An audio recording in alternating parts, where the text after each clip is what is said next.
The India Open Badminton tournament is under a lot of scanner because several players have raised issues when it comes to the hygiene and when it comes to the infrastructure at the Indira Gandhi Indoor Stadium.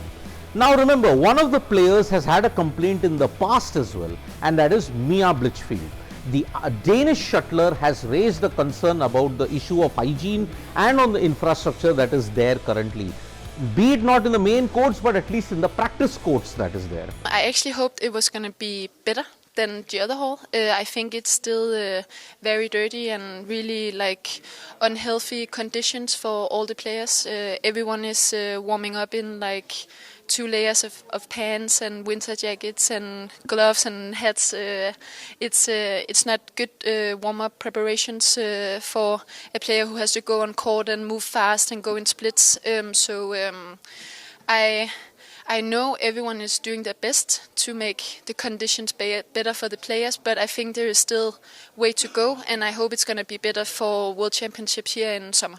Several players have complained that it is too cold at the Indira Gandhi Indoor Stadium, and that is why the drift is also causing a lot of issues.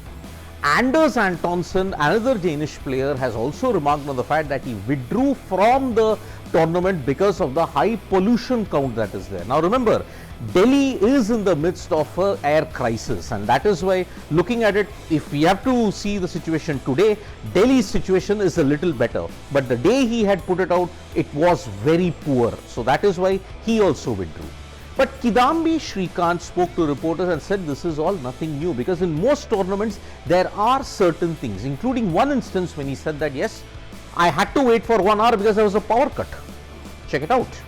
Every country has its own conditions. You go to say countries like Singapore, there'll be a lot of drift, and then you go to Malaysia, probably a little lesser, and then in the countries like Indonesia, they've made it, the stadium has become, they've renovated it, but earlier it used to be really compact and it used to be really fast. So every country has its own challenge, and I'm just very happy to be playing here again. So all the players who are raising some kind of an issues, let's make one thing very clear. They are not trying to malign the tournament. Yes, there are logistical issues, there are infrastructure, there are hygiene issues as well. But on the other hand, can you ensure that these kind of things are not repeated? Because Delhi is going to host the World Championships in the summer, and everybody has expressed the fact that okay, perhaps it will be much better in the summertime. But until then, the India Open has been plagued by the controversies that is there, and it is not a good image for India when you have to look at it. Basic cleanliness, basic infrastructure at least should be updated even when we are in 2026. Thank you so much folks for joining us for this video. Subscribe to Sports Today for all the latest news and analysis.